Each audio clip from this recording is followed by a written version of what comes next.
Hello, everyone. Welcome to the election special episode for our Peak Politics podcast.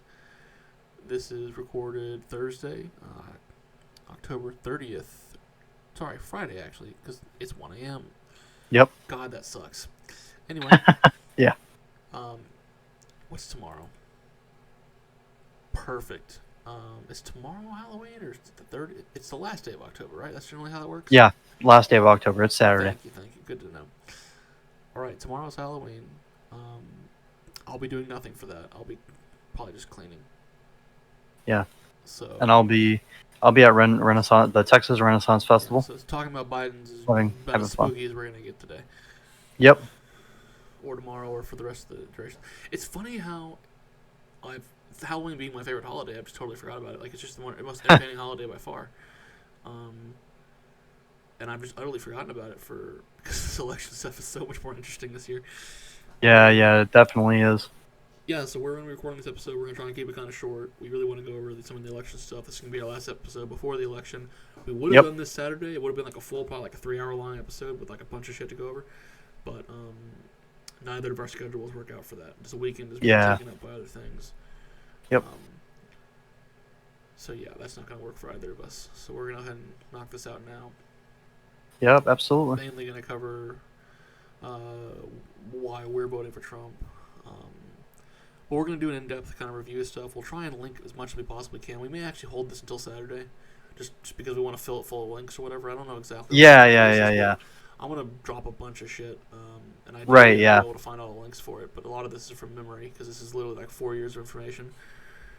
Yeah, there's a lot. Yeah, exactly. So I think we'll just go ahead and dive right into it. I think one of the things that this week was really entertaining. Let's go over some news real quick before we jump into the election stuff. Was that I think this was today we're seeing from Post Millennial I'm reading, but I think it's confirmed by the FBI is that there was an investigation into Hunter Biden criminally last year. My question is, when did that open? Wait. I thought you said 2018. No, that's 2019. The Bongino report where I got okay. from was wrong. Gotcha. My question is that considering when this was opened, is that, well, initially it was suspected, right, that this is all hearsay. Like, bringing us back to the impeachment of last year. The initial claim was that on hearsay, Trump decided to try and bribe the Ukrainian president. Well, and the issue is when the FBI has an investigation opened into you over money laundering, maybe it's not hearsay. So I guess the question becomes, what level of awareness did Trump have during this, I think, July phone call? I'm trying to read the story and find out which month this investigation was launched. All I know is it started in 2019. I'm trying to figure out when it was launched, actually.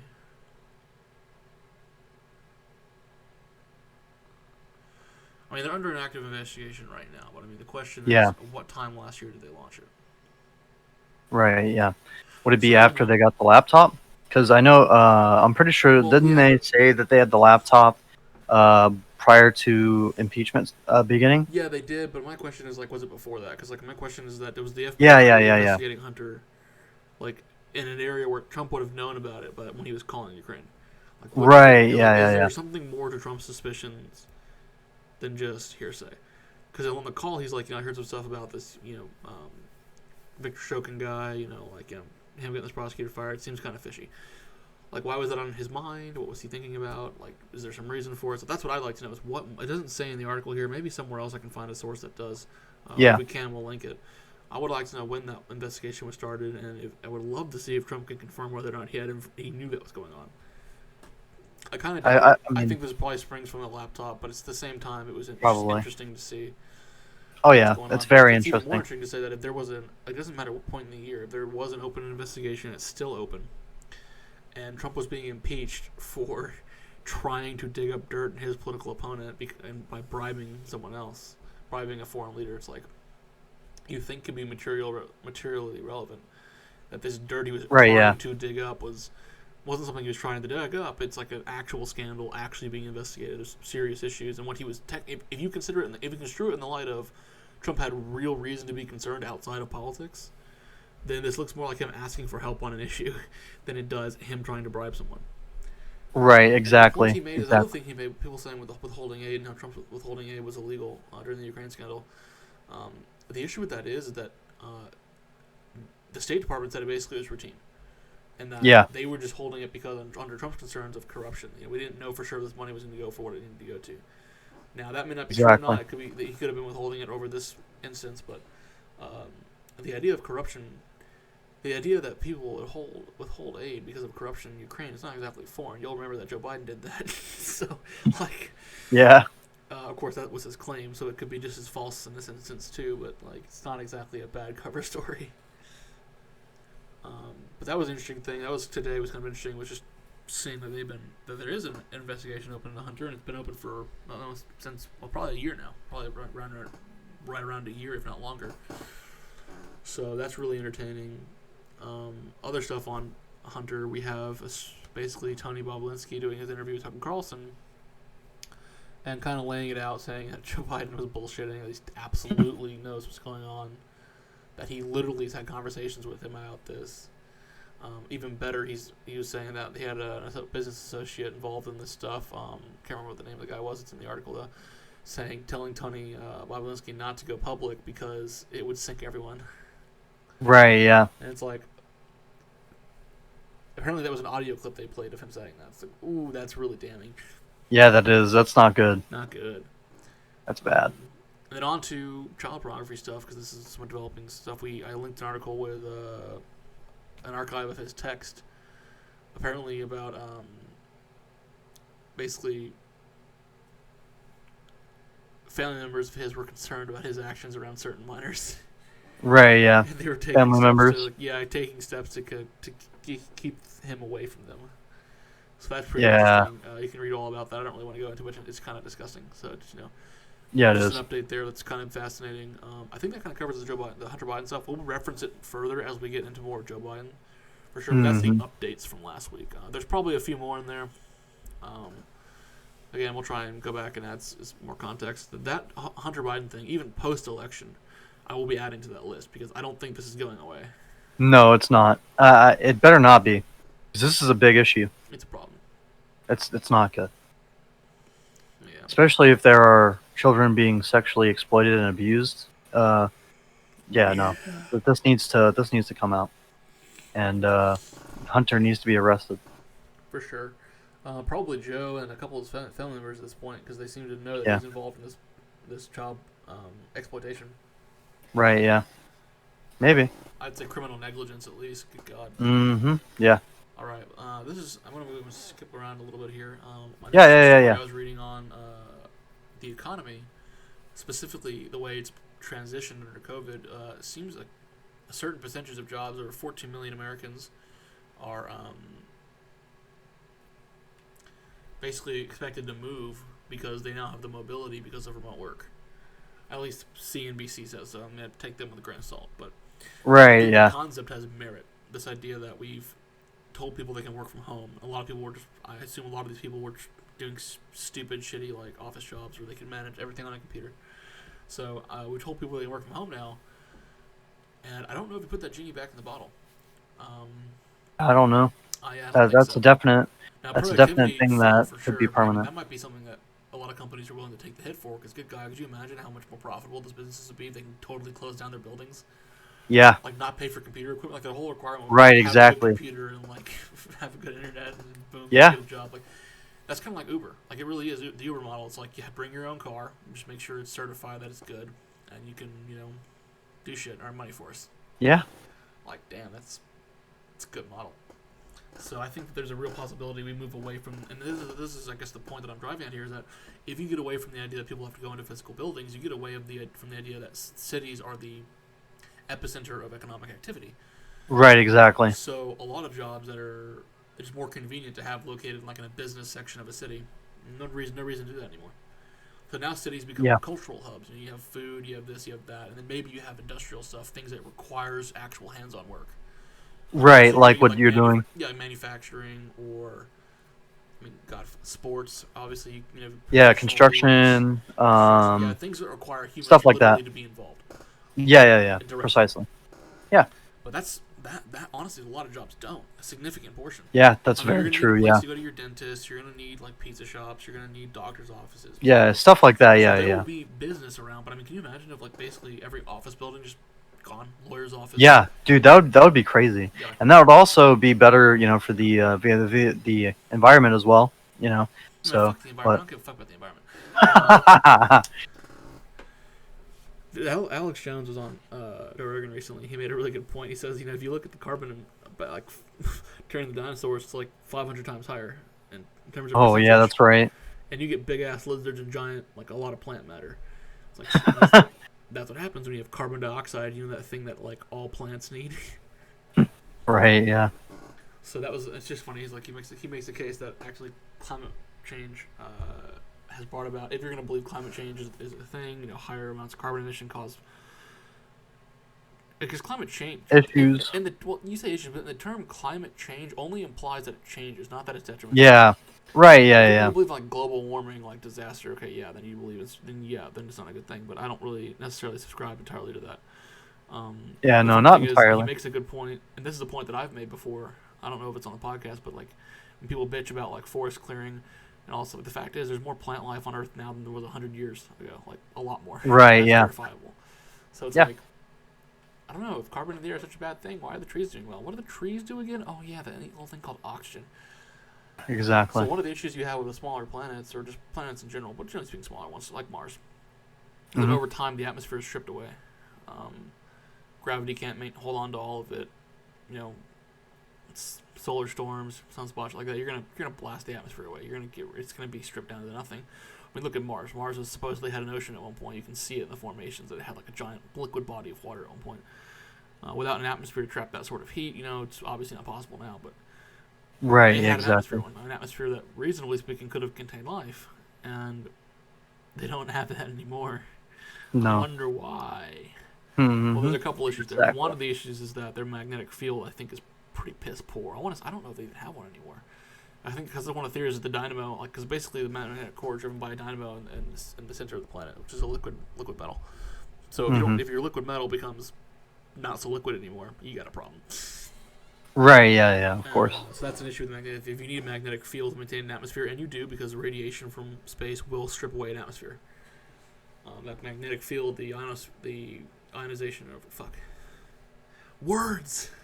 Come on now. I know, you can do it. I'm not going to try and be sciencey because I'm forgetting my terms now, but I'll just break it down to simple stuff. Magnetic sphere captures a lot of radiation. Mm-hmm. Prevents it from being seriously harmful. So without a magnetic sphere, you don't really have an atmosphere. It's hard to hold on to one. So generally, that would be the idea there, is that without a magnetic sphere, you'd be kind of fucked. And Alex Jones made a point that you can actually watch the atmosphere kind of, generally speaking, decrease to pretty low levels, like the amount of actual gases in the atmosphere. He says basically once we found this oil stuff, it's funny the way he put it was, I don't know if God led us to oil when he did, or just random luck, but all of a sudden we have an atmosphere again. And I was like, that's kind of hyperbolic, because his point was that the atmosphere was decreasing in volume, and that basically we're losing it because. Well, all the reasons I just laid out. First of all, the magnetic field does get weaker, so you can. I don't know if any of you guys are going to strong enough class at any point, but you can actually. They'll tell you the models are pretty clear about this magnetic field, and the poles flip. When the poles flip, shit's weird. Shit's weaker. You get odd spots. It's not exactly a uniform sphere anymore. Right. Yeah. So all this interesting stuff. So I think we're talking about climate change. Anyway, I guess to wrap it all up, it's not so much that I'm denying the relevance or importance of climate change as it is that I am proactively advocating for it. Fuck the environment. If we fuck the environment hard enough, it will save the environment, okay?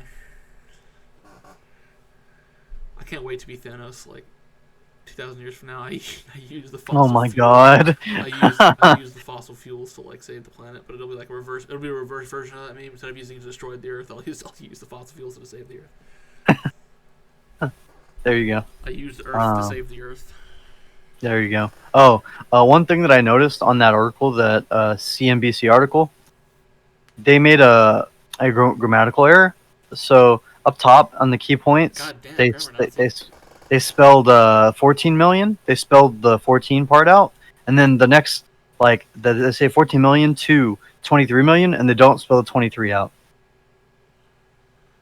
You and are then a grammar Nazi, my dude.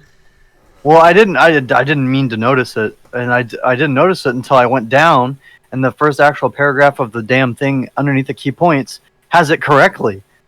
Well, or one of the correct ways, right? We've gotten so far off in the weeds on this. I brought back I know, and that was a but terrible idea. The point is, I was looking at this oh, article, hold and on. I want to finish my thoughts. Looking Okay, at the article, okay. what I think is interesting with this is the city model dying? Are we going to see people slowly gravitate away from cities back into small towns? Like, I'm moving to a small town pretty soon. They've got a dentist. They've got fucking restaurants. They've got industrial stuff. You don't need to be in a big city to have like a basic level of industry and infrastructure. So Right, I would like to see, does this kill the idea of a bunch of humans getting together for economic reasons in like really tight areas? Are cities over? That is the question. I think practically they will be, but I just don't think they'll actually go away. I think they'll stick around for a while. Yeah. They'll definitely be around for at least a little while. I think once New York City officially dissolves, it it can't maintain population, can't maintain like a strong government. Like once New York City officially dissolves, we can put this to rest. But that'll be a while. Mm-hmm. Yeah, it's gonna be a little bit. But is this the beginning of the end? Okay, so that was my whole point. Maybe. Of the economy. It's like this is a much larger trend than just the next year or two. Next year or so, it's looking great. Right. Yeah. Of course. All right. Let's go talk about the riots real quick. Well, hold on, real quick. So with the not typo, yeah. With the typo, if you look at the key points, it has it to where it's spelled out with the first number and then not spelled out on the second letter or the second number, right? And then when you look at the actual first paragraph, it's the numerical format in the first paragraph. I just think that's funny. I think we wasted way more time than that warranted. I guess. I don't care, though. I just think it's funny. I waste time for a living. Okay, not really. Not for a living. I waste time for a hobby. Yeah. Is this hobbies? Is this a hobby right now? I would say it's a hobby. Okay, we're not getting paid for it. Yeah. True. But even I could tell that was bullshit, Wyatt. I don't care. I still wanted to bring it up. Yeah, you're welcome. You're welcome, bro. I think everyone knows that's watching us is aware of what's going on in Philly. At least they're peripherally aware of it. So basically, big riots, pretty bad riots, according to Elijah Schreiber, who follows a lot of these events. So this is one of the larger ones. Basically, it's like bullshit. 3 different areas of the city. Yeah, it's utter bullshit. Not a bit of this is legit. It started over police shooting that's so unbelievably clear. It's not even funny. Oh yeah, dude, it's extremely clear. There should be no debate over it. It is. So for those of you who don't know, not a lot of empathy or sympathy here. It's just that like I don't know what you want me to do. It's like it's obviously. It's just straight. It's straight up. Plain there. Plain and clear. So for those of you who don't know, what happened is a man named Walter Wallace Jr. He got the cops called on him by I don't know if his mom is the one who called the cops, but it was. We don't need to know all the details. We've linked the article. Yeah. So we linked the article. He's swinging a knife around. He does make a move towards the cops. He's running towards the cops. He's moving right at him. After he's rounded a car, after he's been told with the knife. Drop the knife, they're backing up. And they get into a situation where it's not really avoidable at this point. They're in a bad situation. I want to say, if you look in the video, I don't think he's. I'll have to rewatch it and make careful note of it. He doesn't look like he's more than 15, 16 feet away from them at the time that he starts moving towards them. He couldn't be. I don't think he's even more than half a car length almost. Right, yeah. Like, it looks like he's a car length maybe. But, being generous, let's say he's like 15, 16 feet away. Everyone that follows this stuff knows the 21-foot rule. Someone's within 21 feet of you and they have a knife and you have a gun. Unless you have that gun drawn, you're going to lose.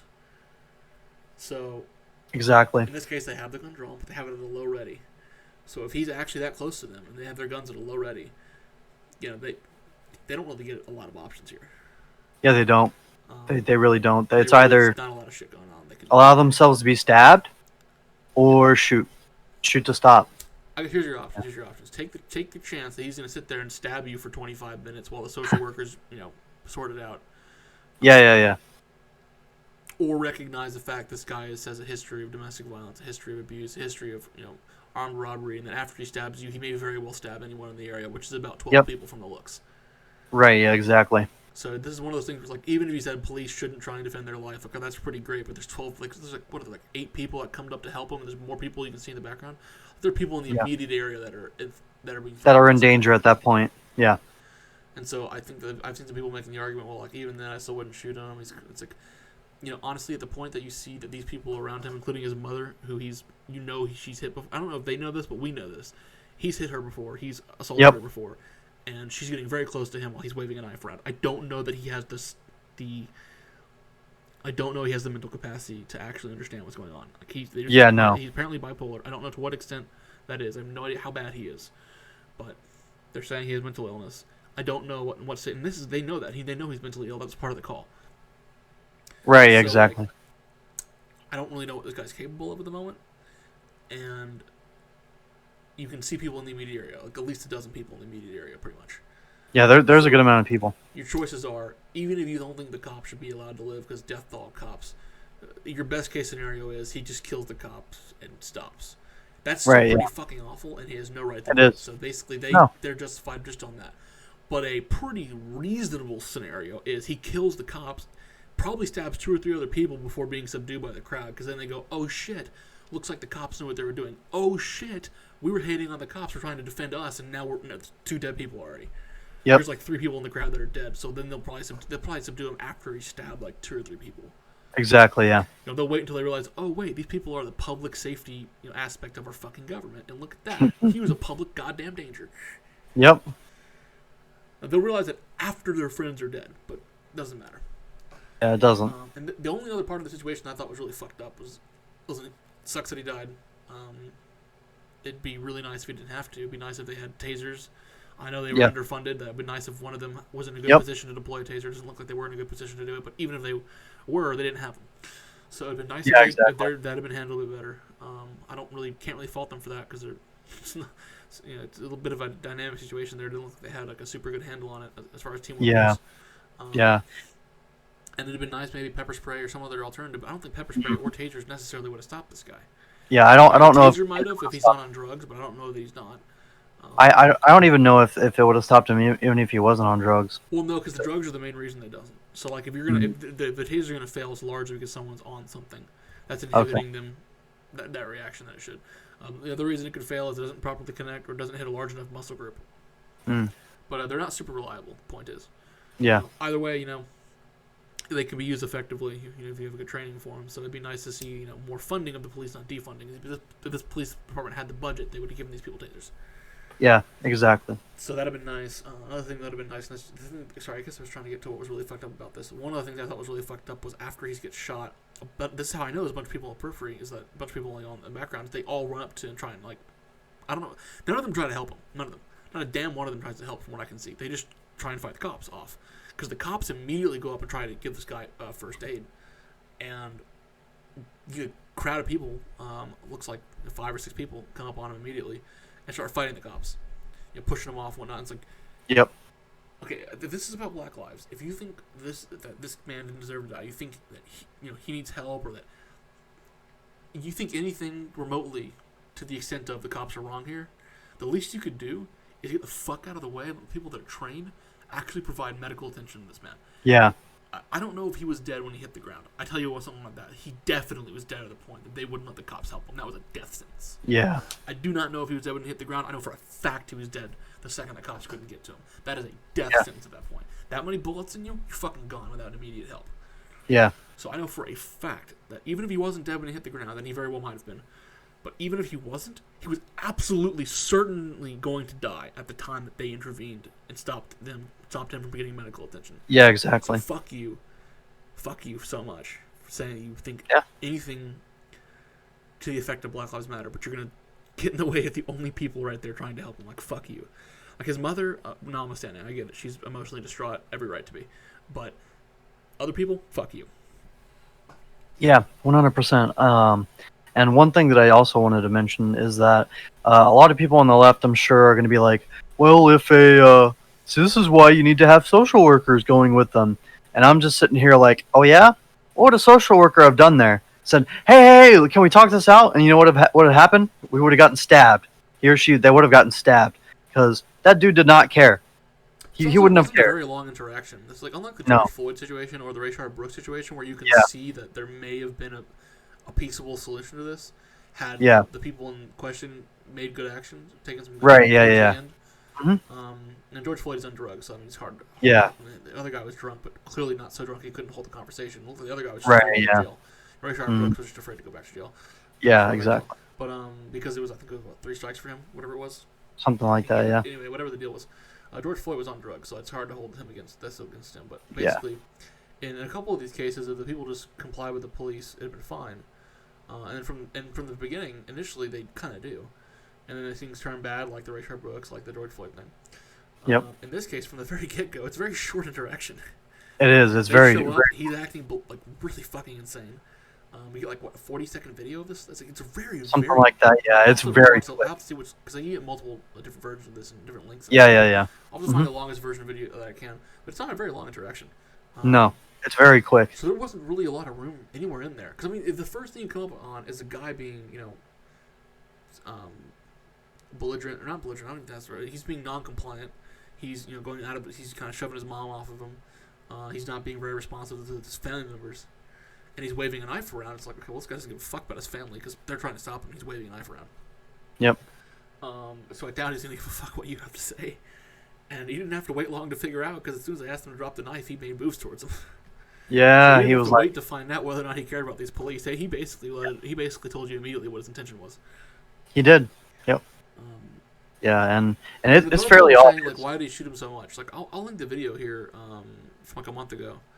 Mm-hmm. This video came out where this guy was a fucking crack addict. Or this police officer, he shot him like 6 times. Oh yeah. Down, he goes, fuck, no, and he shoots him and you can hear him. He's like very distressed. He's not happy about having to shoot this kid. Guy gets back up after being shot like 6 or 7 times. Yeah. And fucking gets a knife pointed at the throat Yep. of this other officer. And the reason he got that far is because the guy that shot him initially went for his taser. Yeah. No. Wait, no, that's true. Sorry, the partner went for his taser. Bad. Okay. Yeah, so it's like bad fucking move. The guy's that close to you, man. You gotta pull a gun, or you need to just prepare for hand-to-hand engagement because you're not ready, and he's like within like 10 feet of you. Exactly. Yeah. So regardless, I mean, like to be fair to that guy, watch the dude get shot like 6, 7 times and go into the ground. So he probably wasn't expecting that. Yeah. But if you want an example of what someone with a knife can do, if you do not put them down, down. Yeah. If you actually. It's a great video to watch because it's fucking terrifying. It's terrifying. Yeah. And then I saw another video. Like roll around on the ground, like clearly in immense pain, get right back up and try and kill someone. Yep. Yeah, exactly. Multiple times in the abdomen. Yep. It's like I wish handguns were as effective as everyone's saying they are, but 6 or 7 shots actually is pretty fucking reasonable. Yeah, it is. And then we're not talking like a normal person. These people are whacked out. They're not in their right mind. They're not going to respond to pain or bodily damage the way you want them to. Right. Yeah. So there's also like a theory in self-defense, like, oh man, if I got hit with a couple rounds of 22, I wouldn't, that's great. 22 is a great handgun for self-defense because if I got hit with a couple rounds of 22, I'd stop. It's like, well, you might, but some of these people take 8 rounds of 9mm and just keep fucking going. Yep. Exactly. So it's honestly handguns. Like shit, if I could carry a rifle around everywhere, I fucking would. God, watch some of these videos, it's just horrifying. Yeah, it is. What people will do to themselves. It's like, man, if you're alive, if you're well enough to get up and attack someone, you probably should just sit the fuck down and get help. Yeah, because you're not going to be alive for much longer if you keep doing that shit. No, absolutely not. You got shot at multiple times. Let me get back up and fucking try and stab someone again. Like, yeah. These people and then these people that attack you are not in their right mind. So no, they're not. So that's the issue. Is that I think that we've gone on about this long enough, but the whole point is that I don't see anything in the interaction that's wrong. I understand from every angle how this is a reasonable shooting. I understand some of the points to the counter, but I'm sorry, you lose your argument, your credibility and whatnot when you say it's murder, when you say it's unjustified, when you say he should have shot him in the leg. It's like, shut the fuck up. Mm-hmm. First of all, let's just play that out. Let's assume both of them decide, okay, it's a bad situation. We're gonna both shoot for the leg. Let's assume both of them hit you in the leg. You're probably bleeding out in 4 or 5 minutes. Yep. I would it's say extremely quick. Yeah, you'd be lucky to make it that long, probably. If both of them shot you in the femoral artery at the same time. Oof size big. But so don't stop advocating people get shot in the leg. That's a bad place to get shot. It is because you have major arteries there. Exactly. Just shoot them in the leg. Okay. okay, well, why don't I just take a baseball cap to their fucking knees? You goddamn mafioso motherfucker, fucking Christ. Right. Yeah. Exactly. You have a protection against cruel and unusual punishment. I'm gonna go out on a limb here and say that the police shooting at your legs is pretty fucked up. It is. It's pretty bad. Like, if you're that much of a threat, just shoot to kill and just be humane at this point. Like, fucking A, man. Yep. One thing that I don't want to say. Why can't you shoot to wound? It's like, okay, well, I'm sorry, but I'm not Neo from the Matrix, and I don't get to choose where my bullets go. Yeah, exactly. I can point in a You're general not direction Keanu and hope my sights are on, but fucking Christ, in that situation, my bullets hit when my bullets hit. And my best shot of getting an actual hit is center mass. Yep, exactly. So another thing is that no one talks about is like, do you really want to shoot at limbs, thin as they are, when there are people in the surrounding area? Like, if you do miss, you know that bullet's going somewhere. And right, exactly. In this densely populated area, probably somewhere you don't want it to. Yeah. So you the same assholes that'll say it's unacceptable to shoot 10 rounds into the apartment next to Breonna Taylor, but say shoot the motherfucker in the leg. It's like, you're dumb. Yep. You're dumb. Yeah. Well, and let's assume he shot him in the leg. Oh, police brutality. You didn't have to go that far. That was wrong. Look, one of your bullets missed and hit a car in the background. Police are so incompetent and so reckless. Like, there's literally... First of all, if you're complaining about the situation, I don't know why we're even talking to you. If you're a person that thinks this is a bad shoot, probably shouldn't even be having a conversation with you assholes. Because you clearly aren't interested in any sort of good faith argument. So I think we've basically beat that horse to death. Yeah, but real quick, you kept about the riots, though, because there's some actual hold on. Yeah. Well, hold on. So, one thing that I did want to, expand on a little bit is that, when we were talking about, things that sort of show what would happen if they just didn't do anything, if they like tried to run or something. I've seen videos of cops straight up getting stabbed, like when they didn't do that, when they hesitated. And I mean, if this is the new standard, we should probably just copy Germany and put chainmail on all our police. Because if you're gonna say just take the knife, then fucking A, man. Yeah, dude. It's and the video that I saw, it was a female officer, and the man stabbed her I think at least 5 or 6 times. I'm just like, oh, that shit hurts. Obviously, but yeah, I just wanted to point that out. And then another thing is that like I said before, the only good there's no good that a mental health professional would have done there. They wouldn't have been able to do anything because he would have ran at them first, stabbed them, and then we would have one less mental health professional. Hey, are you upset? Not that I'm advocating for the death of Andrew psychiatrists.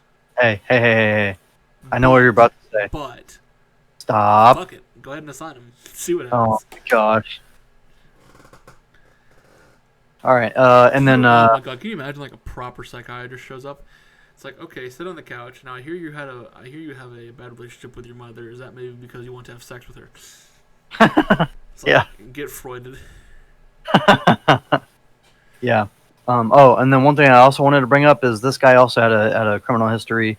He pled guilty for robbery, assault, possessing of an instrument of crime, and then. Well, none of that bothers me. The part that bothers me is him beating up his baby mother. His actual mother, assaulting his mother and the woman that he had a child with. Well, I was about to get to that. That's the most fucked up shit in that list. It's like, oh my god. Yeah. At one point, he kicked down the door of another woman and put a gun to her head. Yeah, well, that's just kind of standard robbery stuff. My main concern is, holy shit, you're gonna kick people. You're gonna you're gonna punch people immediately in your life, like your mother and the mother of your child. Like, holy fuck. Yeah. What do you have against moms? Like, that is fucked up. Yep. Like, cause you would think even a criminal could love his own family. But this guy, again, if he's mentally ill, a lot of this shit makes sense. Yeah. So that was my thing. It's like, if you know he has a history of beating his own family members, like, why would you expect him to be nice to you? Yeah, As exactly. a police officer, what are you? He fucking punch his mother if he feels like it. You really think he's gonna be nice to you? And he's also resisted arrest before, and he punched 2 officers before as well. So he has a history of doing this. Why and then is it that every person they keep saying is unjustifiably shot by the police has a rap sheet like a mile long and it's always violent? Yeah. Can you just find one example of some person that actually didn't deserve to get shot, that actually did nothing wrong? Because I feel like if they could, they wouldn't air it, because then you couldn't create the division they want. Right. Yeah. Exactly. Because there are actual examples of pretty serious civil rights abuses that do get litigated, and usually speaking, the civil rights side wins in this country. Yeah. So I guess there's not a lot of argument to be had there, unfortunately. No, unfortunately not. And then real quick, even his family doesn't think that that the officers should face murder charges. What? You sprinkled that in at the beginning. No, I didn't. You did. I did not. Yeah, you did. Okay, well, if I did, tell us in the comments. If I didn't, tell us. At the very least, you told me. Maybe I'm remembering. I told you beforehand. I told you beforehand. No, I told you beforehand because I have the links in a certain order, and I wasn't even on that yet. So yeah, now we can move on to sort of the reaction to it. So first, preferably watch the videos that we linked because they're pretty comprehensive. But yeah. I guess the best overview would be that the interesting aspect of this riot was how violent it was. That it was pretty much immediately devolved into violence. There was no actual like peaceful protests or. There's nothing. This is the thing that bothered me the most about this is that in the Jacob Blake case where I thought it was fucked up and Kenosha pretty much immediately went to hell in a handbasket. There was about a day or two there where it didn't. And right. Yeah. People were pissed and there was some actual legitimate protests going on. And in that situation, at least in the very first day or so, you could understand more. From the very get-go, from the immediate onset of this, we knew it was a justified shooting, and from the immediate onset of this, it was a violent protest. It was a violent riot. Yeah. Yep. So that tells me that they will be violent. They're quicker to violence in a case where they know the police are right, which is scary. Right. Yeah. The trend is it's not. Very I'm scary. not comfortable with. No, it's. I would much rather they have I would much rather, honestly, they hadn't gotten riotous at all. But if they were going to riot, I wish it had been over something that was even mildly disputed by the fake news. But no one even in the fake news media said that this wasn't a guy wielding a knife. It was so obvious. There's only one video of this incident, and it's so obvious. Yep. At least for the Jacob Blake stuff, I shot a guy in the back in front of his kids. At least that was the narrative. It's okay, well, that's better than. I mean, if that was why you're getting violent, it's still fucked up. But at least I understand that. Yeah. Right, of course. If that's what you actually believe. But there's no one here in this particular instance that could possibly believe that this was an unjustified shooting. It's extremely clear that it's not. It's crystal clear. Clear. So that means that they knew it was bad, and before they went out of their way to start riots before there was enough media coverage on it. Yeah. But they didn't want the story getting out, so they started the riots as quick as possible. I bet plenty of people in this Philadelphia riot didn't know what they were writing about. No, they didn't. They didn't understand the situation. But those that did, I think, understood from the very get-go it was an unjustified cause. Yeah. And they didn't want to waste any time debating it. They wanted to get right to the riots. Right, exactly. That's kind of what I think happened here. The trend is not... It's not very appealing. It's not at all. And then, real quick, I want to talk about some of the media reaction. There's something from newspaper. Media reaction? They didn't even cover it. Well, I'm talking about just like a local one. So in the Philadelphia Inquirer, they said that Walter Wallace Jr. would still be alive if he were a white man, which is obviously bullshit. If you run at an officer with a knife, you're gonna die. It doesn't matter if you're white or black. It doesn't matter. That's going to happen if you charge at a police officer with a knife. No, I'll tell you exactly what would have happened if he were white. If he were white, you would never have called the police for that incident. You would have had 3 members of the community tackle him, strip the knife from him, and go, dude, what the fuck? Shove meds down his throat. Probably. And get him back to the mental health facility. If he was a member of the white community, we would not put up with that shit. You want to know why we don't have these problems in the white community? Because, generally speaking, we outsource them to trailer parks. That's one of the reasons. But the other reason being is that we wouldn't accept that. Period. There's no culture in the white community that goes, that's okay, except for, again, trailer park stuff, which we've gone out of our way to excise from polite society. Yeah. So, one of the reasons you won't see this happening in the white community is nothing to do. One of the reasons you won't see a guy getting shot like this in the white community, and you do actually, just for the record. But one of the reasons this is not something you see, I would say, commonly, is generally speaking, people that beat their mothers are not really well received in the white community. Yeah. You beat your mother, it's okay, you're off to the mental health facility. We're not going to fucking... Or prison, or we're just not dealing with this. Yeah, no. No tolerance for that. No, none. You beat the mother who you had children with, the woman you had children with. Nope, fuck off. Yeah. You're not allowed back in polite society. Get the fuck out of here. Yep. And then of course, another reaction, freaking Bernie Sanders.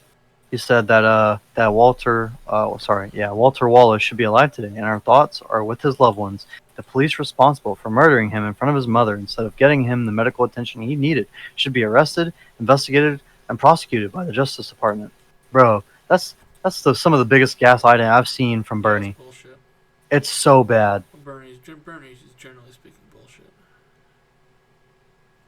All right. We had a big tech hearing. It was mildly uneventful. There was some interesting stuff that occurred. Zuckerberg is stupid, apparently. Yep. Yeah. Taking the Obama defense. And Jack Dorsey is also similarly stupid and kind of flip-flopping on things. Yeah, and he also committed a perjury.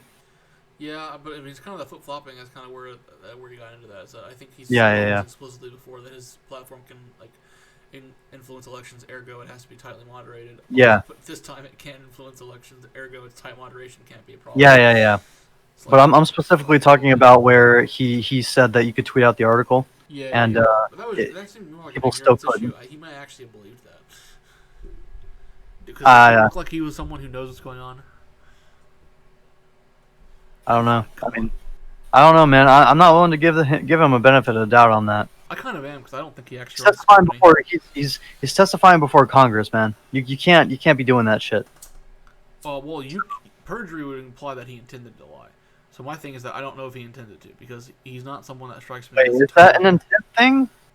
Largely, yeah. Sure. Yeah. Okay. If you knowingly provide false information to the Congress, yes. Okay. Well, but if at the very least, you are literally just incorrect. But if you're incorrect, that's different than lying. I don't know. I feel like he was lying.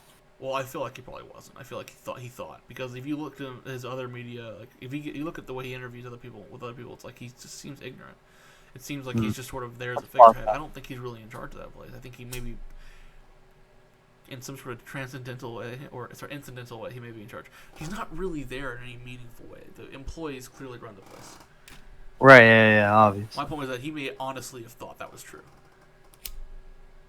I don't know. Okay, listen. I get that he's stupid, but why would you say something that can be so easily proven false? So if he's that stupid, if you think he's stupid enough to say something that stupid, then you can also have to agree he's probably stupid enough not to know what's going on. I don't know.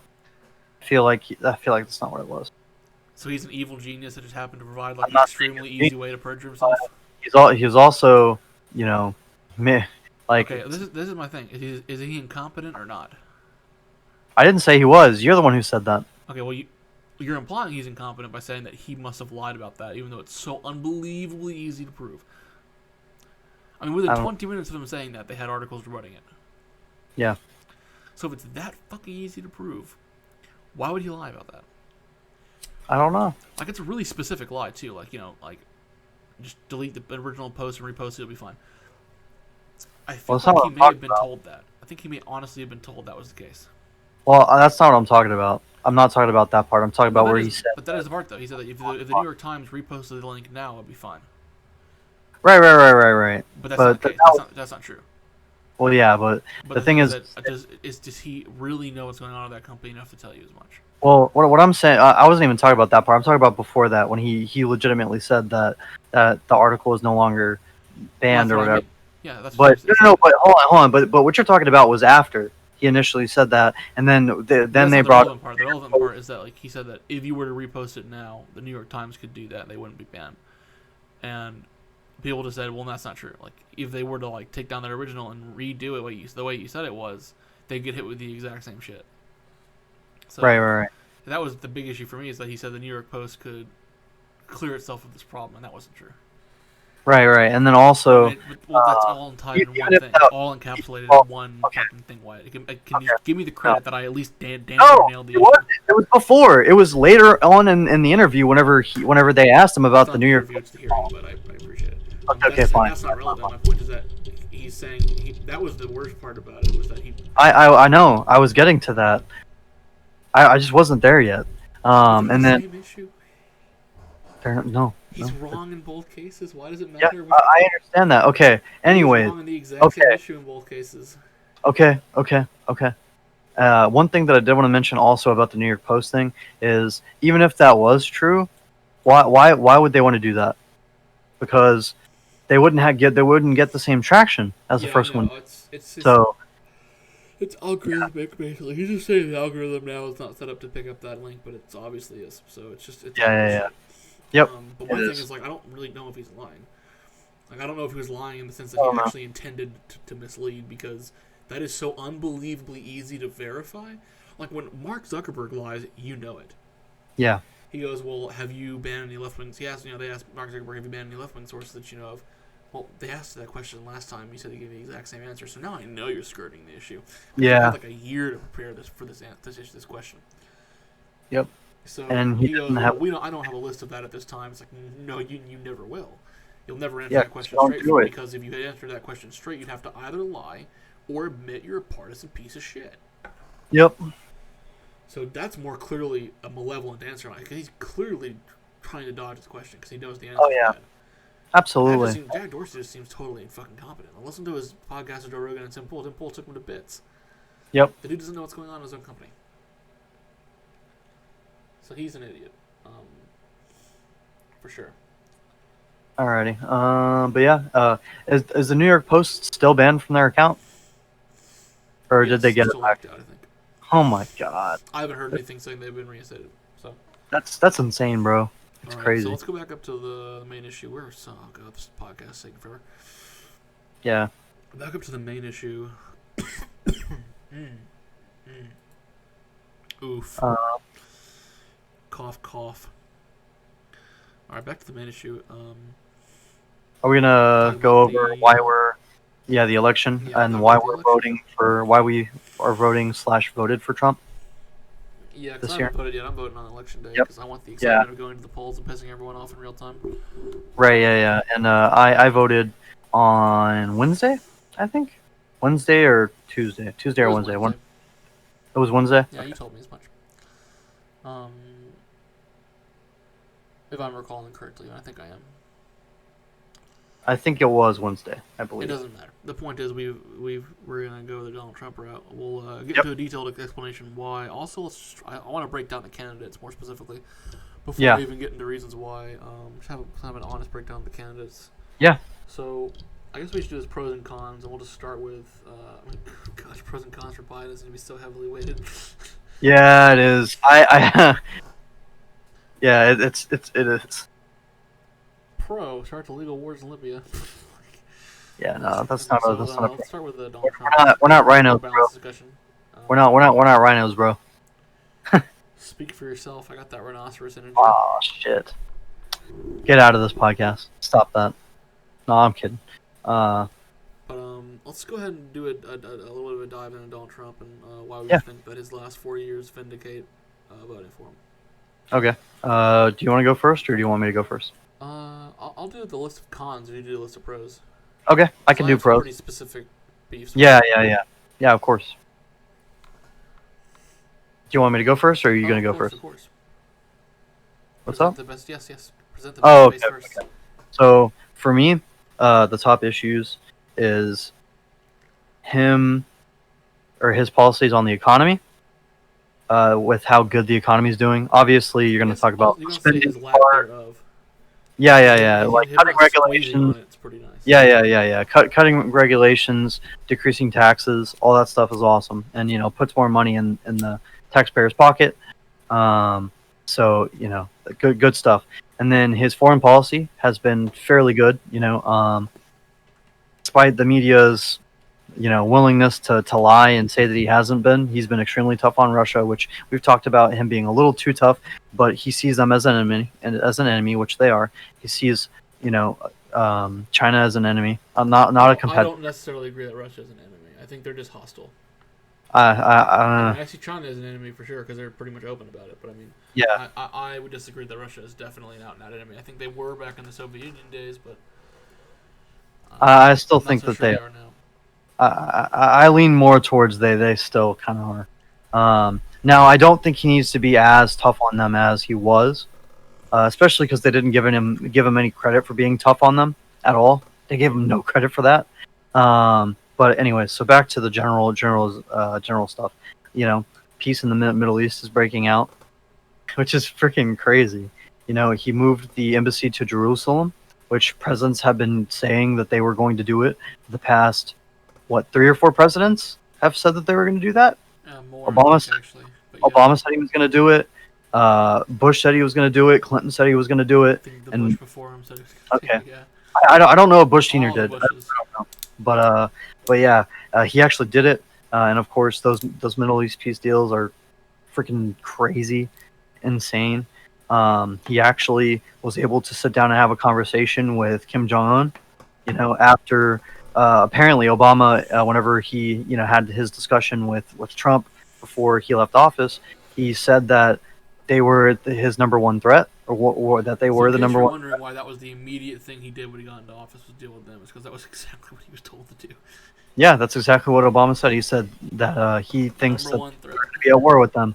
Yeah. So, yeah, and he was ignoring Iran. Yep. Yeah. Exactly.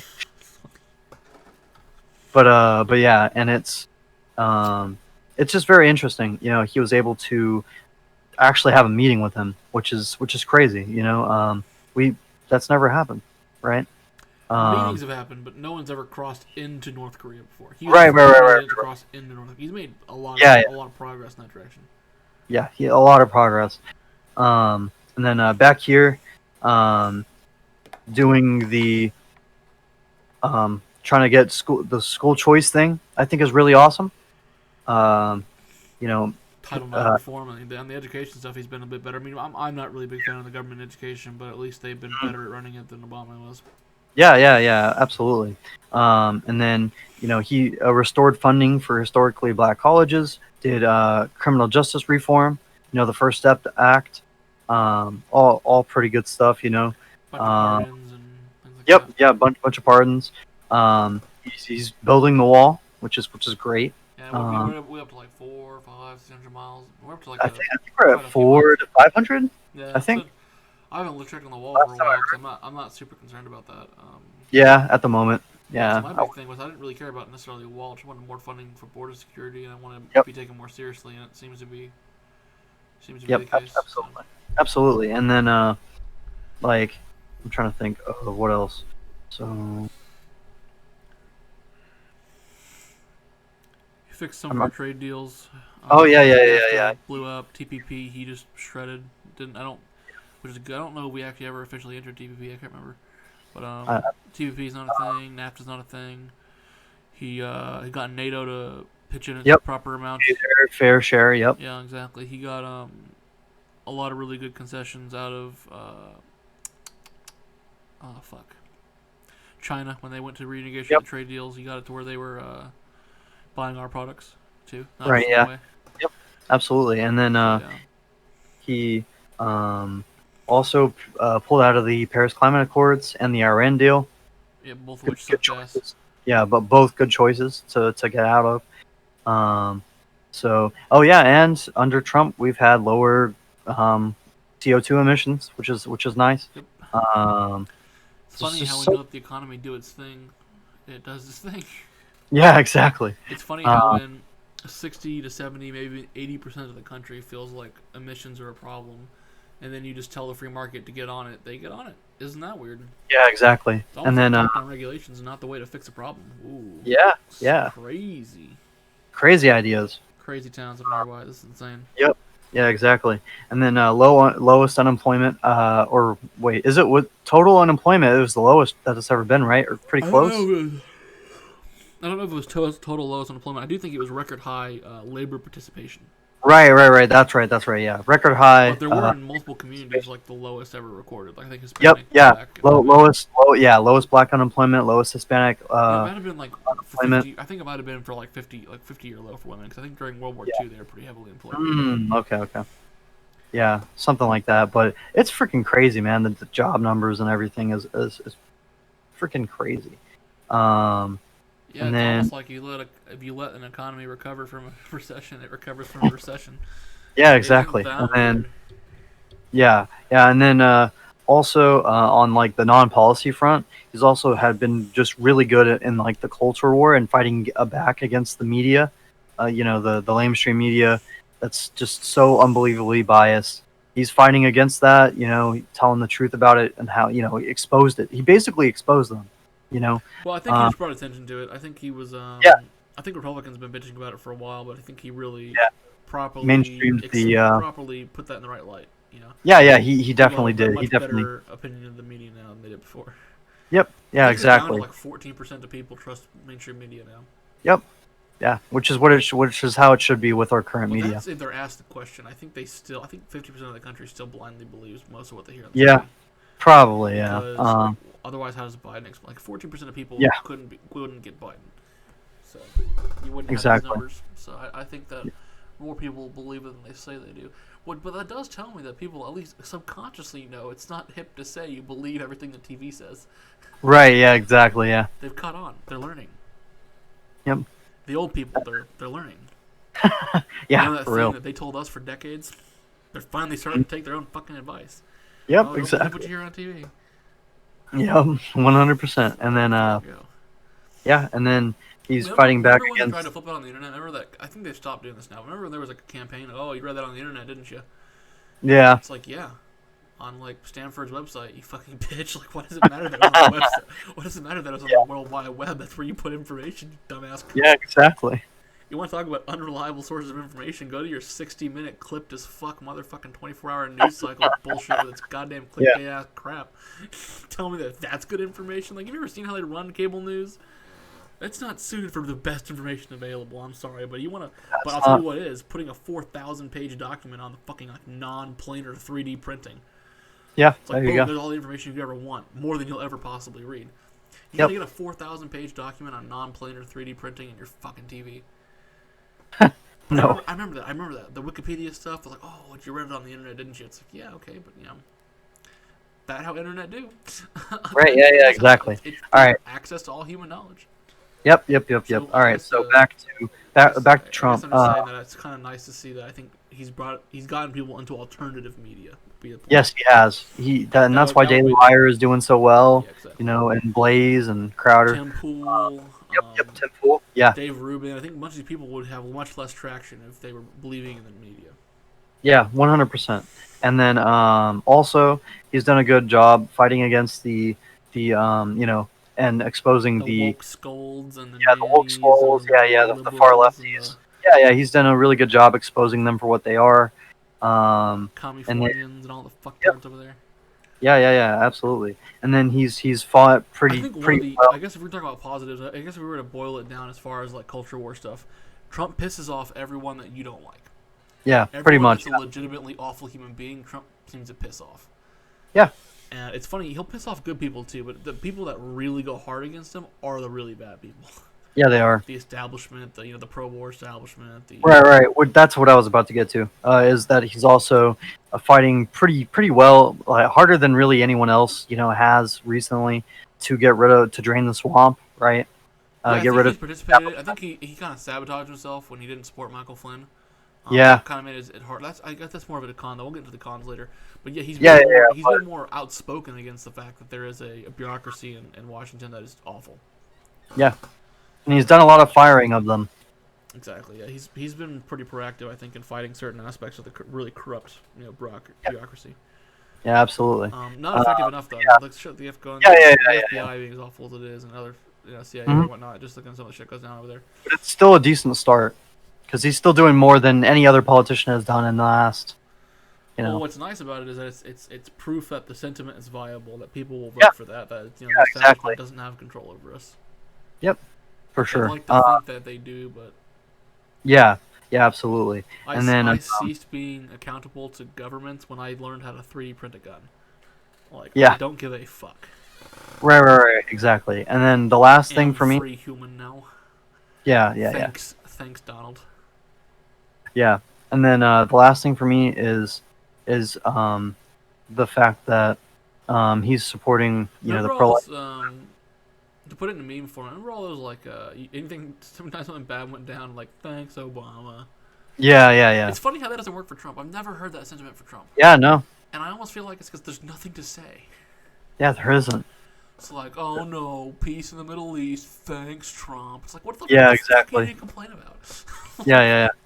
Oh, there was one last thing I wanted. So after, so one last thing. Culture has been greatly expanded under Trump, and I appreciate it. There you go. Let's talk about his most amazing domestic policy achievement that no one really likes to discuss. I mean, really, it's a phenomenal win for the internet. Okay. What's up? That moment that he posted his head on Rocky Balboa and tweeted it. That was the most amazing achievement any administration has successfully rolled out. So, hold on. I disagree with you there. It's not that one. That one is second. Only to...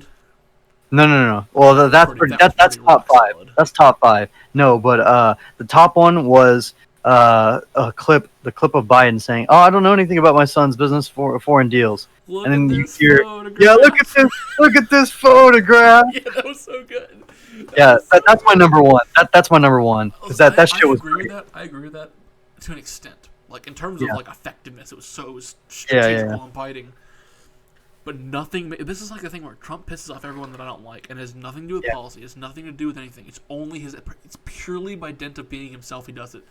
Yeah. Him just no captions, no nothing. Just him on a picture, his face on Rocky Balboa's body. Pretty funny. Everyone flipped their fucking shit, and it's like he literally didn't say a damn thing. Nothing happened in that. There's nothing going on in that tweet. Literally nothing. It's just a Photoshop. It's a bad Photoshop. That's why it's not number even meant two. to look good. That's why it's number two for me. Well, but for me, it's like there's nothing going on, and it proves the point that Trump, by just being himself, is doing so much more for the world than people really appreciate. Oh yeah, absolutely, and that's why it's number two. Counter, in my opinion, it's the counter to the whole his personality is a problem. No, his personality is a solution. It really exposes a lot of shit. It does. It really does. Like when all the people who happen to be like pro pro-war, crony, capitalist bullshit. All the people that happen to be pro the corruption, all the people that just so happen to be pro these awful things, get pissed off at a picture of his head on Rocky Balboa's body. That's how you know that they just don't like him. Yeah. Now there's a policy attached to that. There's the fact that he's fighting against them openly that they don't like. But it doesn't matter what he does at this point in time. He's been so marked as the enemy of these people that literally anything he does, they will not let slide. Tells me there that he's worth following because these people who I don't like, the Nancy Pelosi's, the Chuck Schumers, the Adam Schiffs, I'd say Rosie O'Donnell, but Trump said that magnificently, so I don't really have any more comments on her. Yeah, he did. The Joy Behars, oh my god, nothing makes me happier than Joy Behar like having a fucking aneurysm on TV. That's so good. Yeah, it is. Listen, Joy, I'm not suggesting anything, but maybe have a heart attack. Stop that. Live show. Stop it. While bitching about Trump, because that would literally make my decade. Stop it. It's not a suggestion. Andrew. I'm just saying. You'd make a lot of people very happy. And very, very amused. Chill.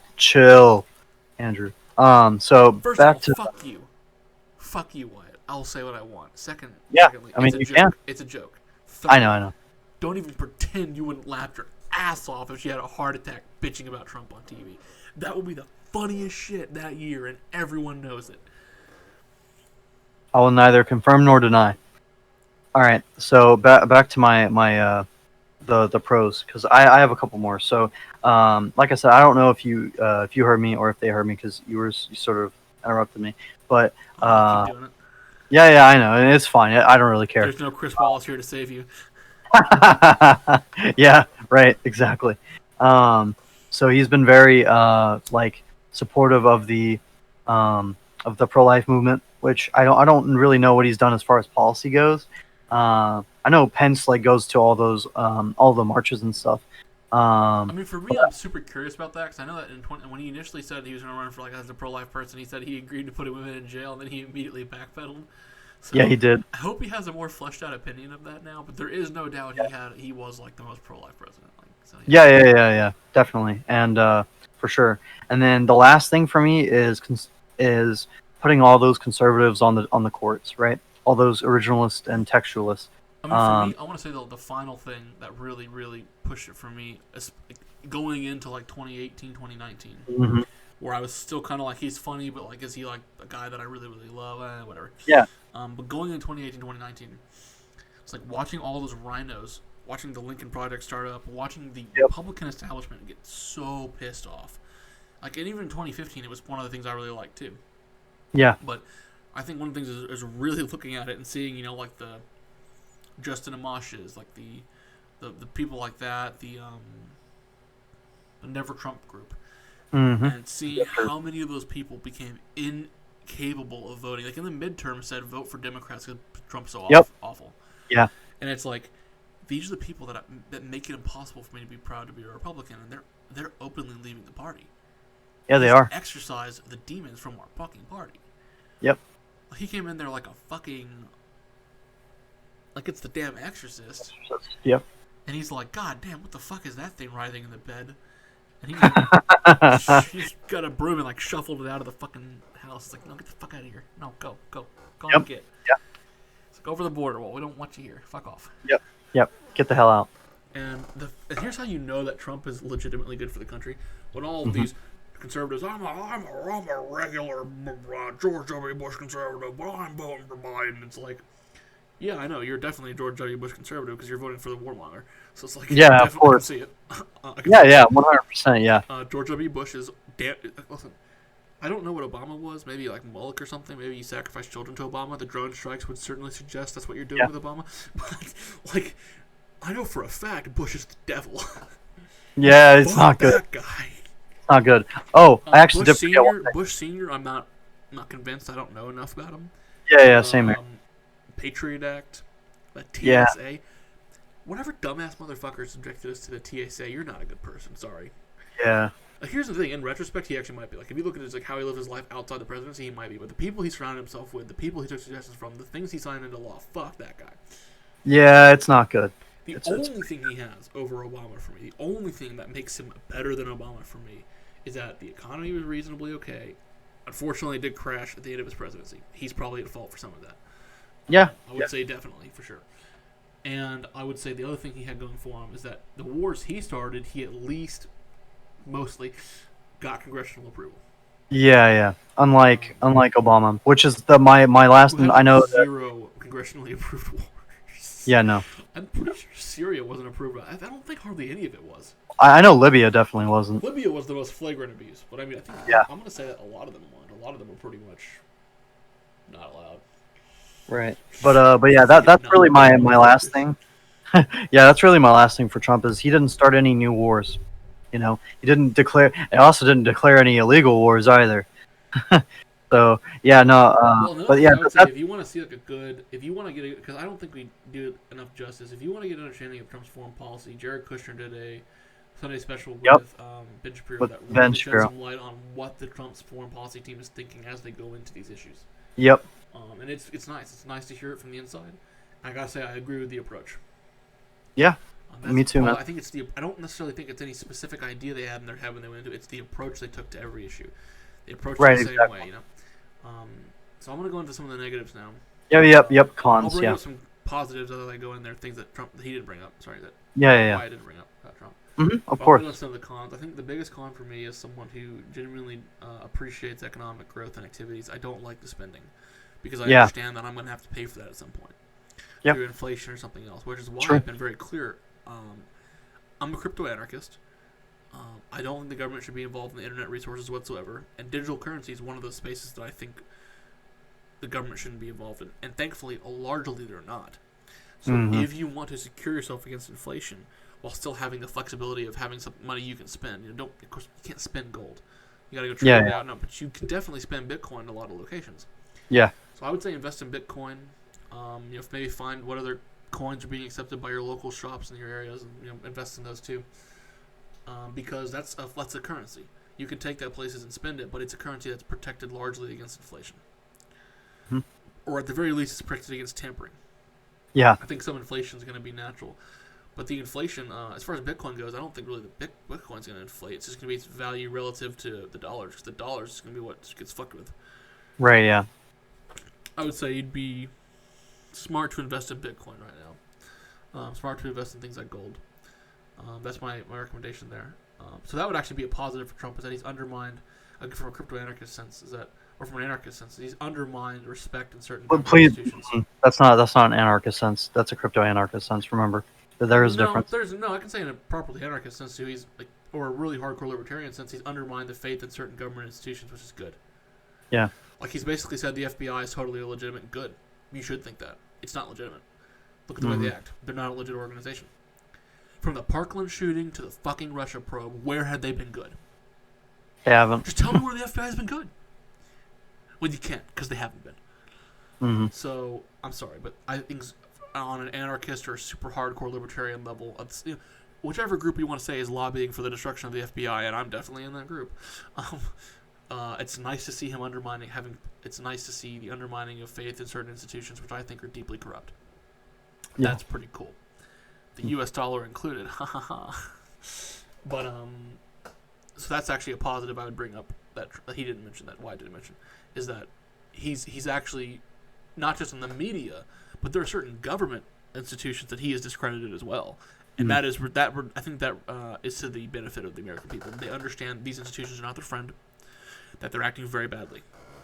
Yeah. The FBI, the CIA, the NSA being the primary examples of that. Yep. The DOJ to an extent under Obama, which is pretty corrupt too. The IRS, I think people should know. If you haven't learned to hate the IRS by now, you're not really paying attention. Yeah, pretty much. So I would say that's a big positive for me in that respect. But back onto the negatives, the financial stuff is kind of just disconcerting. It's just of course. It's really not something I like to see, but it's also something I know can't be avoided. So for me, it's an issue. It's a complaint. It's not as serious as some of my other complaints with him because I think it's something he really didn't have a lot of control over. Yeah. He was the deal maker, right? He's gonna sign anything he can get bipartisan support for. So I understand why he went that direction. Yeah, I and wish there'd been more pushback on his part because I think he should know better. I think he should know there are consequences to that level of spending.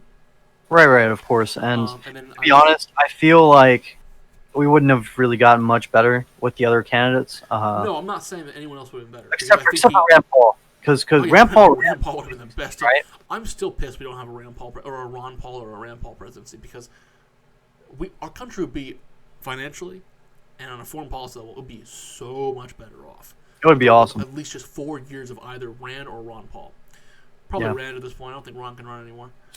He's just too old. He's not really in a position to do so. But yes, a Rand Paul presidency would absolutely solve some pretty much our most pressing long-term issues for sure. Yeah.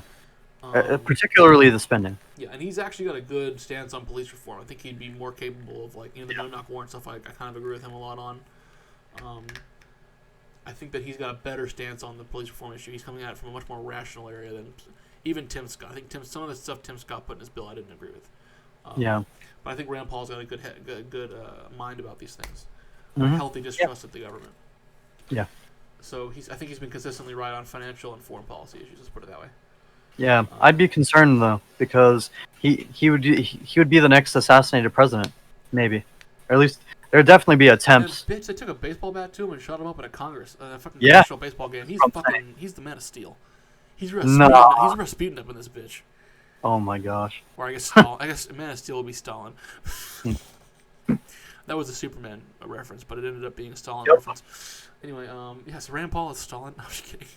Oh my god. Just kidding. But Rand Paul is like fucking untouchable at this point. Like, good god. Yeah.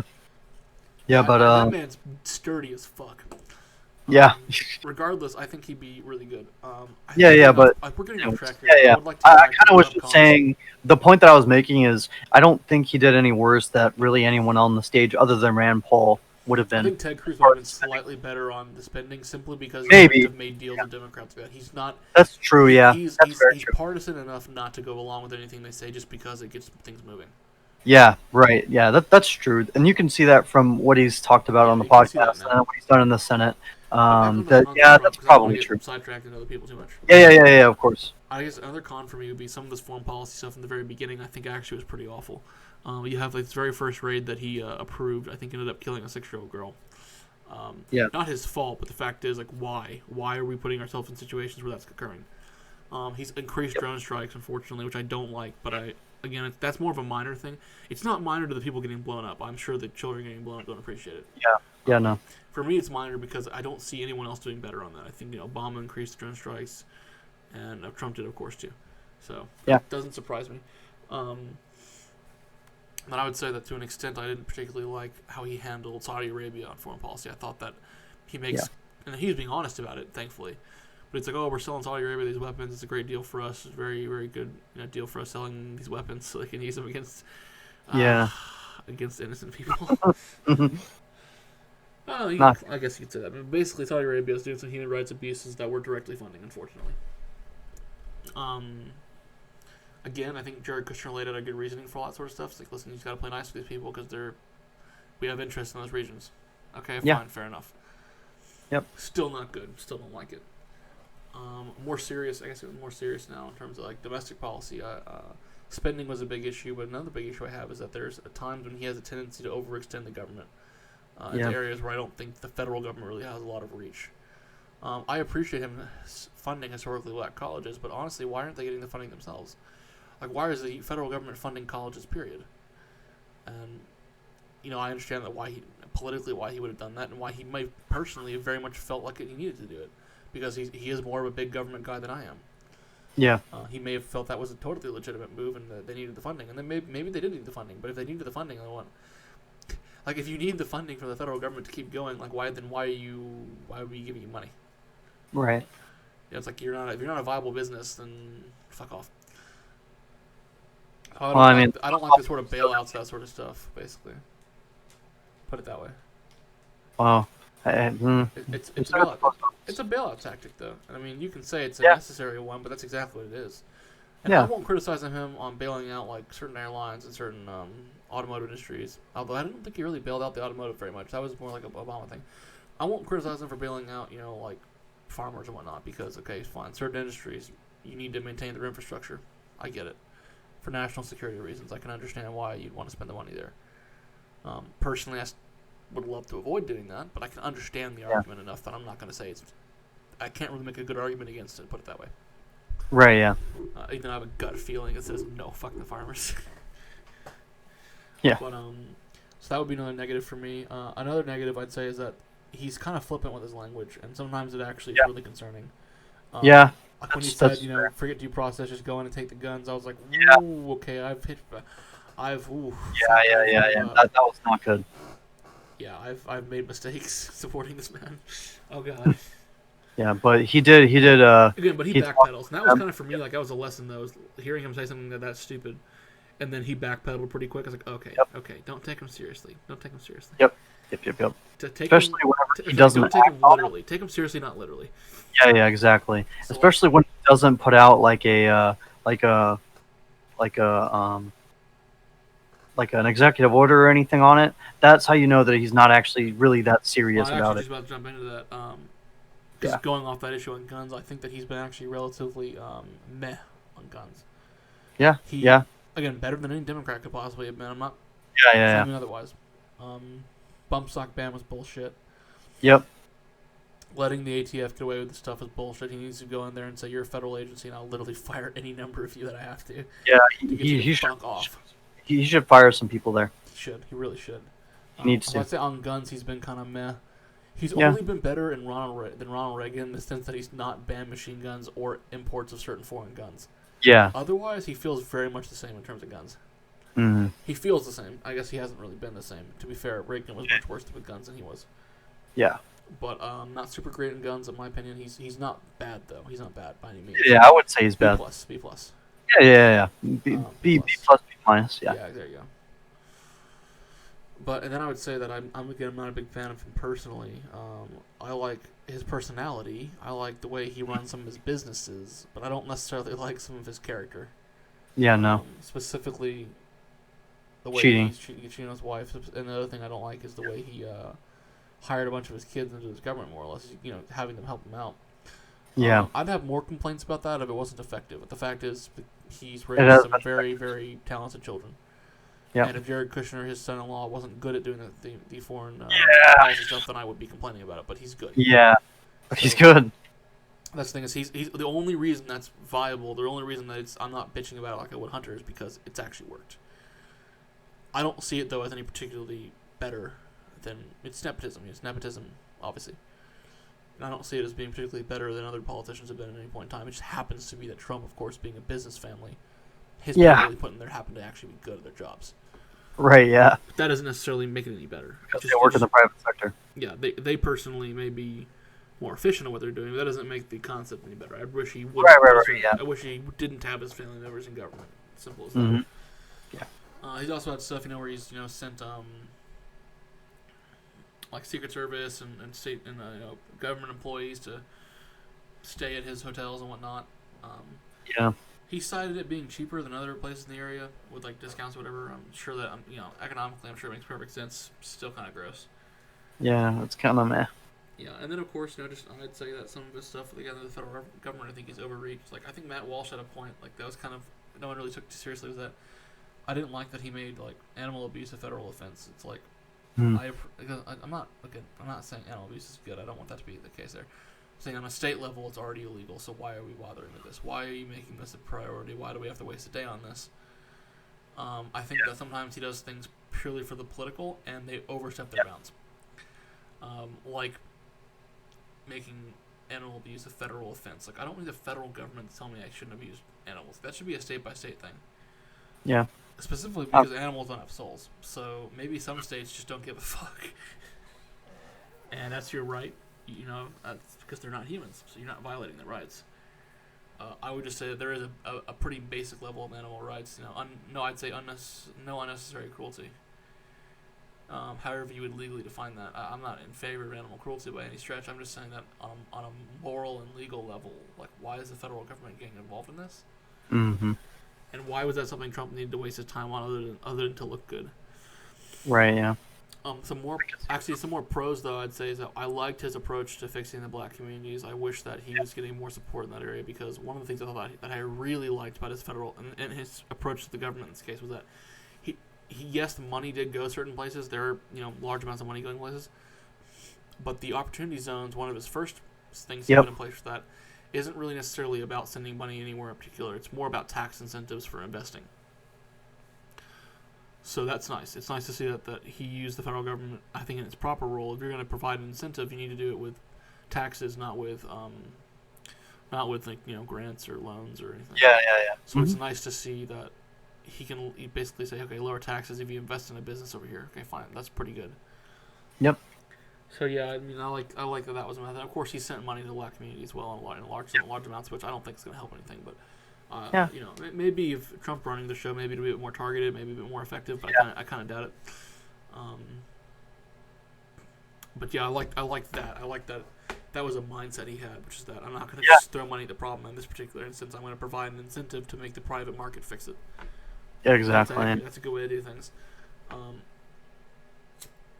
I would also say that in that same line, one of the things I really liked was during the pandemic when he did not become a dictator. He had every opportunity and he did not. He was given very clear opportunity to take power and he did not do it. Yes. He didn't. Yeah.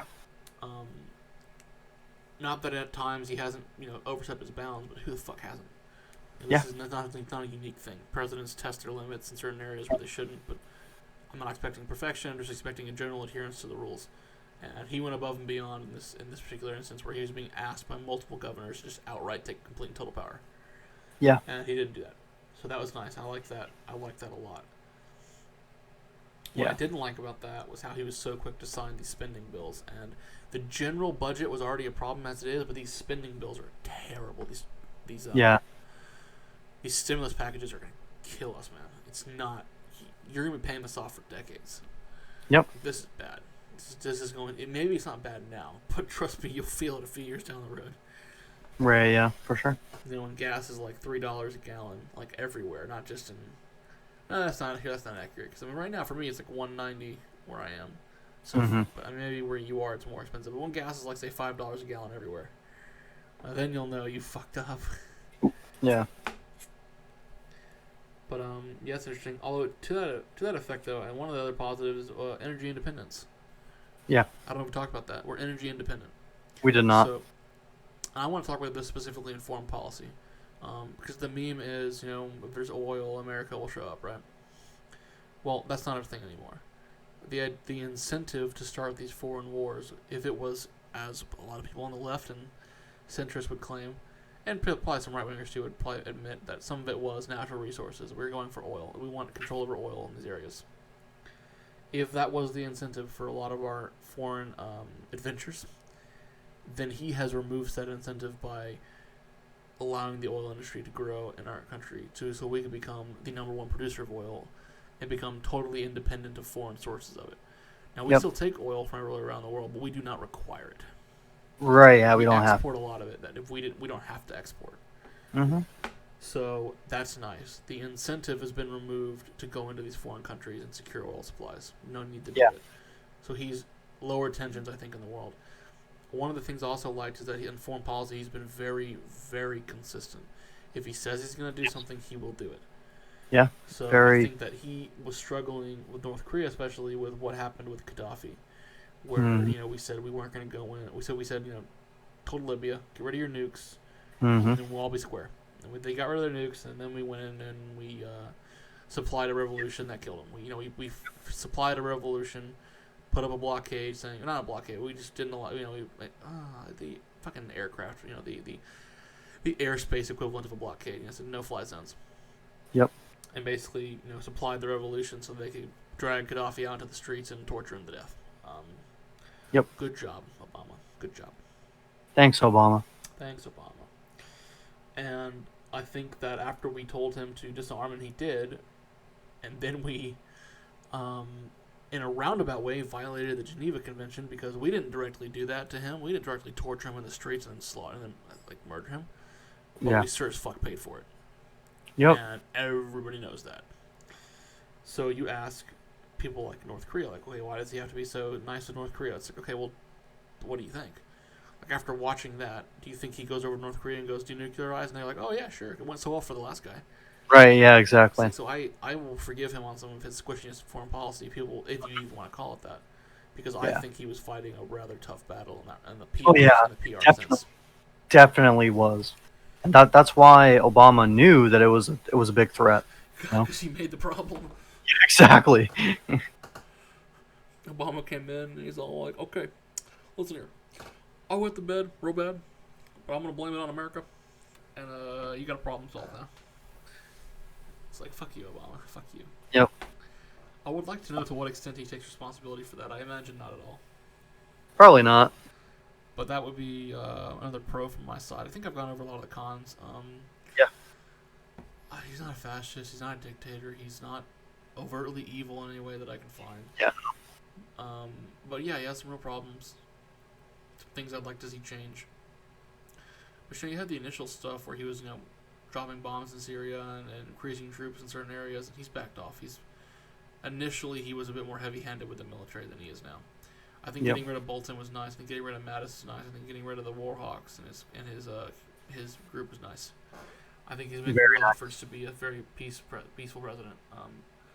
And I think there's a few first few years of foreign policy just had some problems with it. Yeah. Some of them persist, some of them don't. Ultimately, he's been really successful on that front, so not a lot to complain about. Yes, and I think that was the big thing for Tim Pool. Yeah, and I guess for me, if I were to sum it up, I'd say biggest cons were that early days of foreign policy, some of the bombings and whatnot, some of the drone strikes and shit that I thought was unjustified. And then I would say that the spending is ridiculous, and then I don't like that he's not as anti-establishment as I'd like. I wish he was a bit more harder on them. I wish he'd not fired Flynn, and I wish he would have stuck by his guts. And if he kept Flynn in his orbit, I think he would have cleared out the bad people from his staff a lot faster too. Yeah, for sure. Flynn was good at that. So I would say that his staff pick's been kind of and as a result, I think his ability to fight the establishment's been diminished, and that's largely due to the Russia probe and his staff picks. I think he was handicapped a lot. Yeah, he was. Half of that's on him, half of it's not. So.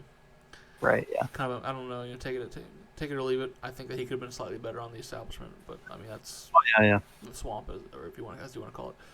But again, that's I can see both sides of the argument there. Yeah.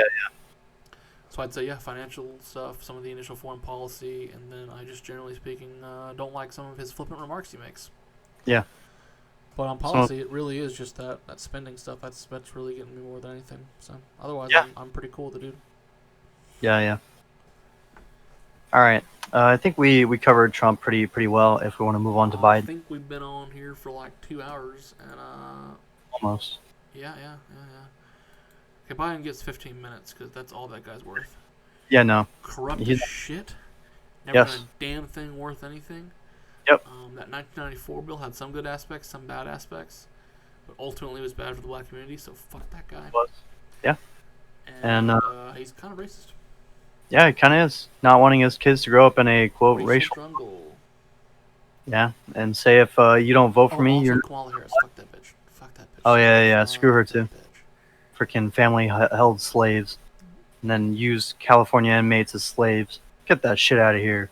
I mean, to be fair though, I will appreciate Joe Biden's willing to work on both sides of the aisle. I think he's a bit more unifying of a figure than some of the other people that are running. You know, Definitely. On the positive sides.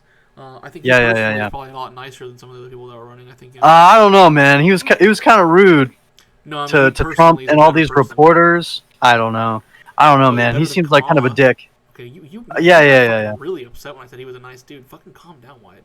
Well, I don't think he's really that nice of a guy. He seems like a dick, man. Do you see how he talks to reporters? Call him a nice guy, but like everyone in the Senate says he's great to work with. Okay. So I'm gonna go out and limb and say he's probably a nice dude, and that he's gone. Just not to reporters. Well, and then people who say, well, I mean, you can't say Trump. I mean, yeah, I guess, but like, you can't really call him a nice guy when he's mean to reporters. He's mean to his own supporters. Okay, I can call Trump a nice guy when he treats reporters like shit. I can call Biden a reasonably good human being. I think he's stupid. I think he occasionally says things that are extremely insulting. I think Trump is no better in that respect, and I still say Trump is overall a pretty good human being.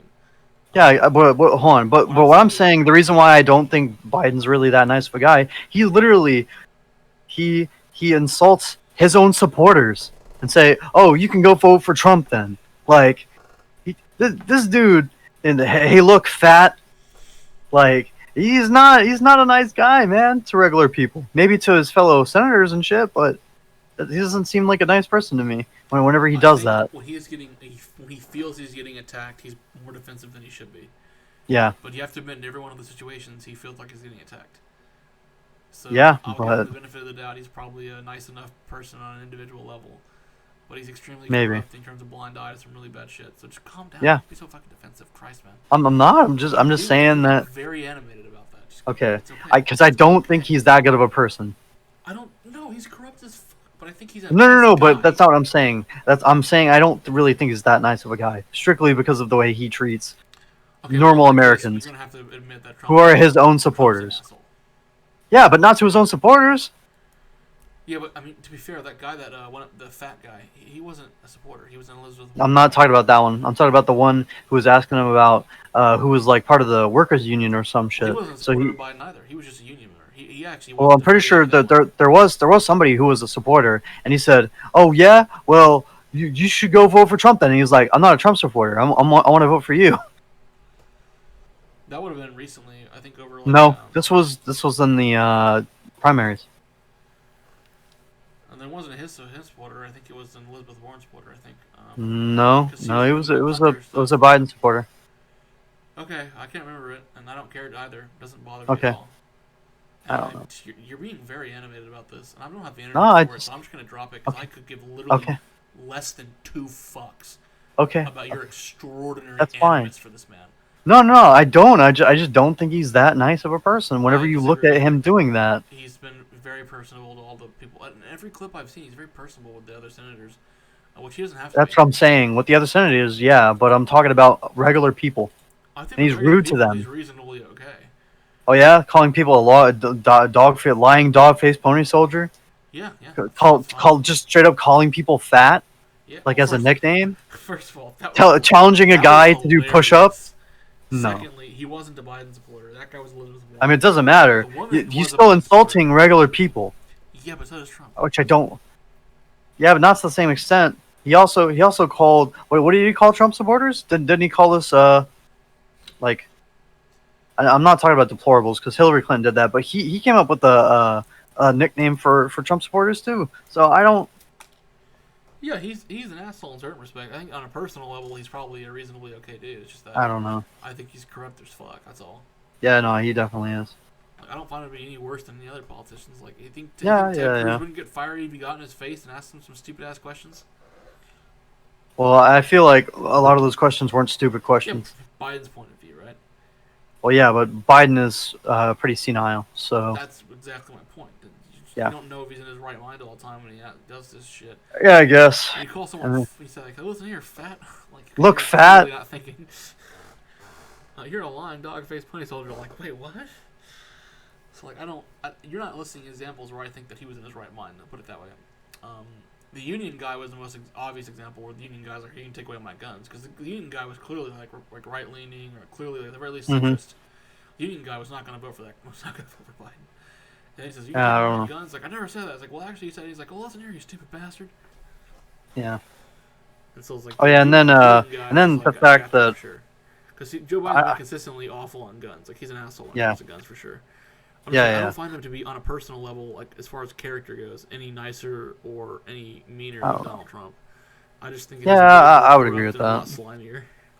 Yeah. And then he also was very rude to Trump as well. I'm not saying Trump wasn't rude, but like I mean, Trump is he was the first one. Dude. Oh my yeah. But Biden was the first. Let's just start from the very beginning. Trump literally gave him a nickname from like day one. Okay? Yeah. Let's start from the beginning here. Trump starts this shit. Okay, but he didn't do it during the debate, though. The debate is he didn't start it. Okay. I'm saying in the continuum of Biden-Trump interactions. Yeah, but he also said, "Will you just shut up, man?" Because that's really a wonderful thing to do, especially if you're. Anything else. So like, I'm not gonna fault him for that being his only good thing. I'm gonna fault him for that because are you gonna do that to Kim Jong Un? Are you gonna do that to him? He probably would. That's why I don't want him in office. I'm just saying I'm not going to fault him on a personal level for that because it's like, okay, well, obviously he had nothing better to say. I guess. I mean, obviously it didn't come off very well, but it's like, okay, yeah. But then they called him a clown. Yeah, accurate though. He is a jester. Trump is an excellent clown. Not the sort of clown that fucks small children, like the sort of clown that actually makes you happy. Yeah, he's not the Hunter Biden clown. Yeah. He's the Hunter Biden's it. Sorry, Hunter Biden's Pennywise, and Trump is the Joker. There you go. Yeah. Except more obese. Except that instead of Batman, he's fighting the corrupt establishment, and he's actually a hero. Yeah, there you go. He's like an anti-hero fighting the establishment. Yep. All right. In the year 2016, we no longer have genders. We no longer have proper pronouns. I am Orange Cheeto Man, and this is my story. All right.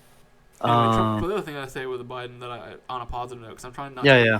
Here's the thing. Here's the dangerous thing about propaganda. Okay, it's like, here's how you know you've been brainwashed. If you can think of someone, if you can imagine a public figure, and or an idea or anything, and the only thing you can think of is negative things. That sort of unidimensionality, that sort of like one-dimensionality tells you. That echo chamber. Exactly. You need to be able to rationally view people, and people are good and mix of good and bad. I think Biden personally is a lot better on a personal level. He can get along. He can make the deals across the aisle. I don't think he'd be very good at it now, but he has in the past. Yeah, he definitely has in the past. Yeah. I agree with his position on busing. Like, why would you bus kids an hour away for what the fuck? Yeah. I agree with that. If he made that point because he wanted to be a racist prick, then okay, no. But on a logical level, yeah, busing didn't make a lot of sense. I would say that, he's had some good and bad mixed in there. I'd say one of the things he was probably, contrary to popular opinion, his best thing was, they're going for Osama bin Laden. He's like, don't go, we don't got enough information. I'm like, okay. Yeah. Like, I'm not so sure that's true. I think that we definitely have enough information, but like, if that's your point, is that don't go and fuck this up. Okay, I'll just pretend like that's reasonable. I don't think it is. I think it's stupid. I think he should have said it. Yeah. Like, I'm trying my damnedest not to be too hateful on the guy. Yeah. But really, he is quite a shitty politician. He's not he is going on for him. The one thing I will say is I think that he is, again, very much capable of working across the aisle. I think that he, especially if he hadn't been pushed so far to the left by the radicals, I think he would have been actually much more moderate on a lot of issues. And with I think a Republican Senate with him as the president instead of Obama, because Obama was such an asshole. Him as the president instead of Obama, there'd be a lot more bipartisanship going on. Question is, would it be good for the country? Because my general consensus is when both parties get together, it's to screw with the country, not to help it. Yeah, pretty much. So, that's my deal.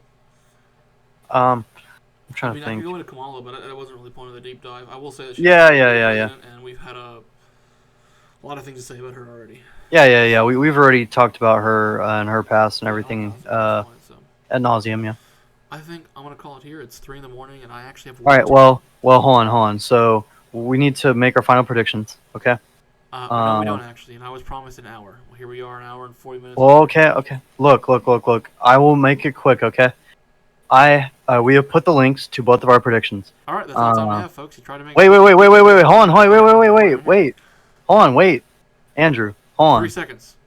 Oh no. Okay. So I think Trump's gonna win. 312 that's great. to 226. Thanks for watching, guys. God. Or listening, or whatever the fuck you were doing.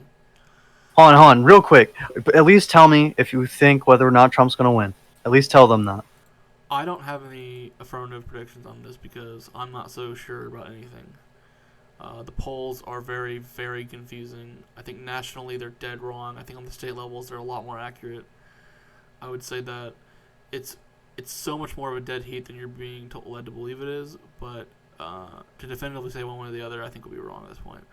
I think that if Trump wins, my most likely scenario is he wins because more people come out to vote for him because he actually picked up support. So I would say that he maintains states, potentially grabs 1 or 2. That would be my most likely win scenario. If he loses, it's because he'll lose 3 or 4 states. That won't matter. And he will have considerably less. And that might just be a voter turnout issue. Could be any number of issues. But if he loses, it'll probably be because he loses 3 or 4 key states. Some of them which he actually flipped for him back last Right, time. yeah. That if he loses, that's my most likely scenario. But if he wins, it's because he maintains states, probably picks up 1 or 2. That would be my most likely scenario there. Yeah. Yep. All right. So I have posted mine, and then I have a fake version of Andrew's because he didn't want to commit to anything. So I'm not committing to that shit because I've seen people get fucked on that. I watched Ben lose $100 on this shit. Well, that's why we weren't betting. I'm not convinced. That's why we weren't betting, bro.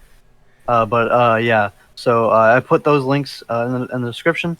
Thank y'all for watching. I bet on is Bitcoin, bitch. So yeah, thank y'all for watching. Please leave a comment, and we will see y'all after the election, and we're gonna have a decent amount to talk about.